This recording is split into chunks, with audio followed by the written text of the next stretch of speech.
बचपन से जवानी तक हम बच्चों की जहन में दो बातें बिठाने की कोशिश करते हैं। नंबर 1 पढ़ो, नंबर 2 पढ़ने के बाद एक अच्छी जॉब की तलाश करो और अच्छी जॉब, तब आप कामयाब होंगे, आप खुशहाल हो। हमारे बच्चे पढ़ भी लेते हैं और पढ़ने के बाद उसको सीवी बना के डिफरेंट हॉस्पिटल्स या ऑफिस में जमा कर लेते हैं। उसके बाद उसको एक जॉब मिल जाती है। जॉब में इनिशियली तो वो यही सोचता है कि आई थिंक मेरे पास एक्सपीरियंस नहीं है, मैं फ्रेश हूँ, इसीलिए मैं कंफर्टेबल नहीं हूँ, खुशहाल नहीं हूँ। जिस सुकून की तलाश में मैं 18 साल मेहनत कर चुका हूँ वो फिलहाल इसलिए मुझे नहीं मिल रही। 1 या 2 साल के बाद जब उसको वो सुकून, खुशहाली और तरक्की नहीं मिलती तो वो समझ जाता है कि या ये काम मेरे लिए और या मैं इस काम के लिए नहीं बना हूँ। एक्चुअली रीजन क्या है? रीजन ये है कि बचपन में हम अपने बच्चों को जो डायरेक्शन देते हैं वो गलत होती है। इस डायरेक्शन के बजाय अगर हम अपने बच्चों को ये बताएं लोगों के सामने बात करने का तरीका सीखो, मुआशरे में जिंदगी कैसे गुजारते हैं, किसी डिपार्टमेंट में सीनियर का एहतराम कैसे करने हो, किसी डिपार्टमेंट में जूनियर को कैसे हैंडल करने हो वो सीखो। ऑफिस या हॉस्पिटल में एक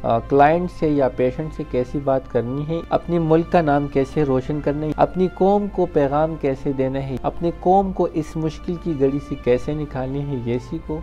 खुद अगर किसी मुश्किल में फंस जाओगे तो कैसे निकलोगे ये सीखो। कोई और अगर किसी मुश्किलात में किसी दूसरे मुसलमान भाई बहन दोस्त का हेल्प कैसे करोगे। अपनी एजुकेशन से, अपने आप से, अपनी फैमिली से, अपनी पोस्ट, अपनी डिपार्टमेंट से किसी मुसलमान को फ़ायदा कैसे दोगे। अगर ये हम किसी बच्चे या किसी स्टूडेंट या किसी एम्प्लॉय की जहन में बिठा देते कि आपने ये सारी चीज़ें सीखनी है और उसके बाद आप दुनिया में कामयाब खुशहाल जिंदगी गुजारोगे, आप यकीन करें वो कुछ महीनों में या कुछ सालों में ये सारी चीज़ें सीख लेगा। लेकिन इस ड्यूरेशन के बाद उसके अंदर जो तब्दीली आएगी वो उसमें किसी भी यूनिवर्सिटी कॉलेज से नहीं आ सकती। वो ज़िंदगी में आने वाली उतार चढ़ाव को समझ चुका होगा, वो मैच्योर होगा, वो उस उतार चढ़ाव से गुजरने का तरीका जानता होगा।